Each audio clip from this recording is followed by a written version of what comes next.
Señor, tú escuchas los deseos de los humildes, les prestas oído y los animas. Tú defiendes al huérfano y al desvalido.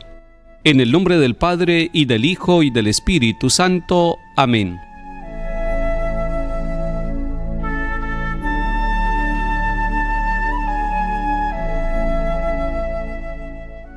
Comienzo del segundo libro de Samuel, capítulo 1. En aquellos días, al volver de su victoria sobre los amalecitas, David se detuvo 2 días en Siselac. Al tercer día de la muerte de Saúl, llegó uno del ejército con la ropa hecha jirones y polvo en la cabeza. Cuando llegó, cayó en tierra postrándose ante David. David le preguntó: ¿De dónde vienes? Respondió: me he escapado del campamento israelita. David dijo: ¿qué ha ocurrido? Cuéntame. Él respondió: pues que la tropa ha huido de la batalla y ha habido muchas bajas entre la tropa y muchos muertos, y hasta han muerto Saúl y su hijo Jonatán.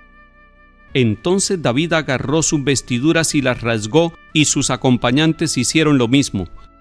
Hicieron duelo, lloraron y ayunaron hasta el atardecer por Saúl y por su hijo Jonatán, por el pueblo del Señor, por la casa de Israel, porque habían muerto a espada. Y dijo David: ¡ay, la flor de Israel herida en tus alturas! ¿Cómo cayeron los valientes? Saúl y Jonatán, mis amigos queridos, ni vida ni muerte los pudo separar, más ágiles que águilas, más bravos que leones. Muchachas de Israel, llorad por Saúl, que os vestía de púrpura y de joyas, que enjollaba con oro vuestros vestidos. ¿Cómo cayeron los valientes en medio del combate? Jonatán, herido en tus alturas. ¿Cómo sufro por ti, Jonatán, hermano mío? Ay, cómo te quería. Tu amor era para mí más maravilloso que el amor de mujeres. ¿Cómo cayeron los valientes? Los rayos de la guerra perecieron. Palabra de Dios. Te alabamos, Señor.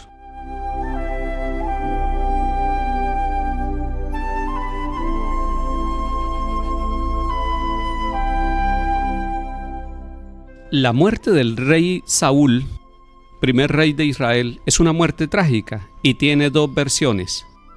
Esta que acabamos de escuchar hoy, cuando una amalecita es el que va a contarle a David esa buena noticia de la muerte de Saúl y de su hijo Jonatán. Si ustedes miran bien ese capítulo en la Biblia, este amalecita muere por ir a llevar esa noticia, porque el rey David lo sentencia a muerte. La otra versión es en el capítulo 31 del primer libro de Samuel, donde nos cuenta que el mismo Saúl se suicidó después de estar herido en combate y que ese día murieron sus 3 hijos, entre ellos Jonatán. Sea cual sea, las 2 versiones apuntan a algo muy importante. Murió el primer rey de Israel, murió Saúl, murieron sus 3 hijos en ese combate, y ahora David tiene todo el camino para que pueda reinar en Israel. La aplicación a nuestra vida de esta palabra de Dios es que todos somos pasajeros. Fue pasajero Saúl, murió Jonatán su hijo, ahora le queda el camino al rey David y empieza todo su periodo de reinado, pero a él también le llegará la hora de la muerte. El único rey que es rey de vivos y muertos es Cristo Jesús. Usted y yo también somos pasajeros. Preparémonos para el paso que tenemos que dar en nuestra vida.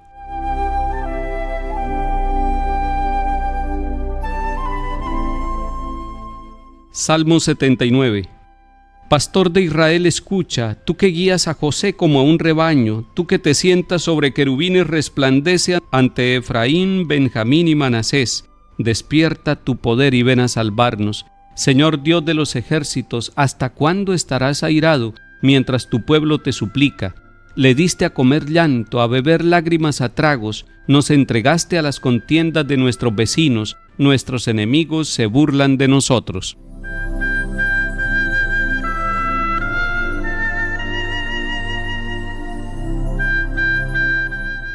Lectura del Santo Evangelio según San Marcos, capítulo 3. En aquel tiempo, Jesús fue a casa con sus discípulos y se juntó de nuevo tanta gente que no les dejaban ni comer. Al enterarse su familia, vinieron a llevárselo, porque decían que no estaba en sus cabales. Palabra del Señor. Gloria a ti, Señor Jesús.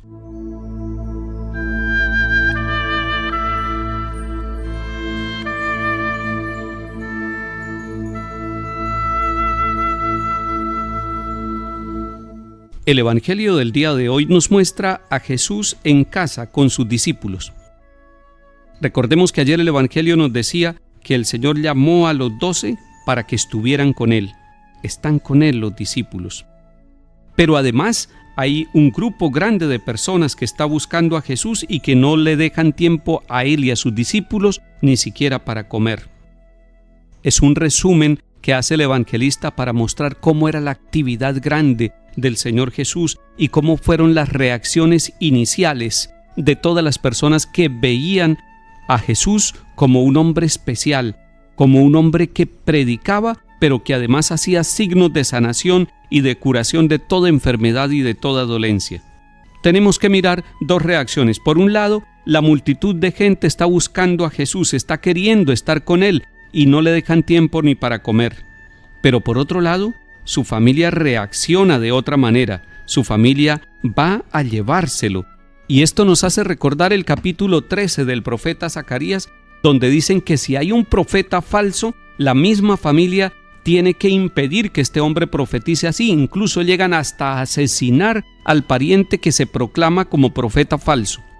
Los parientes de Jesús, los paisanos de Jesús, no están entendiendo todavía el mensaje, no lo están entendiendo a Él y lo creen fuera de sus cabales.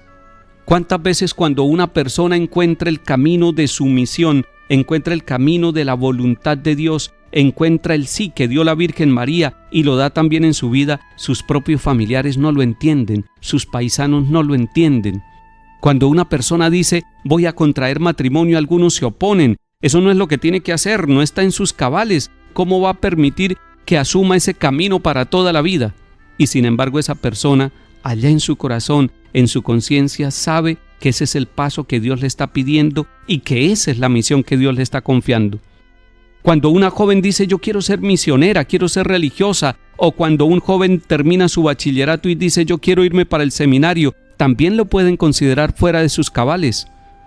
Pero si él en conciencia o ella en conciencia está buscando el camino de Dios, así lo rechacen sus propios parientes, así la rechacen sus propios vecinos, tiene que seguir su conciencia, tiene que buscar la voluntad de Dios, y es lo que hace Jesús. Él es fiel a la voluntad de Dios Padre y cumple su misión a pesar de la incomprensión de sus paisanos, a pesar de la incomprensión de sus parientes. Después nos vamos a encontrar que Jesús no solamente es rechazado por los de su propia tierra, sino que también va a ser rechazado por las autoridades políticas y también por las autoridades religiosas, es decir, por los herodianos y por los fariseos. Empiezan a rechazarlo y empiezan a buscar la muerte del Maestro. Señor, danos la gracia de ser fieles, cada uno de nosotros, hombres y mujeres, a la misión que tú nos has dado y a respetar a todos aquellos que no nos comprenden, para que con el camino nuestro y nuestra fidelidad podamos mostrar que es tu voluntad la que estamos siguiendo. En el nombre del Padre, y del Hijo, y del Espíritu Santo. Amén.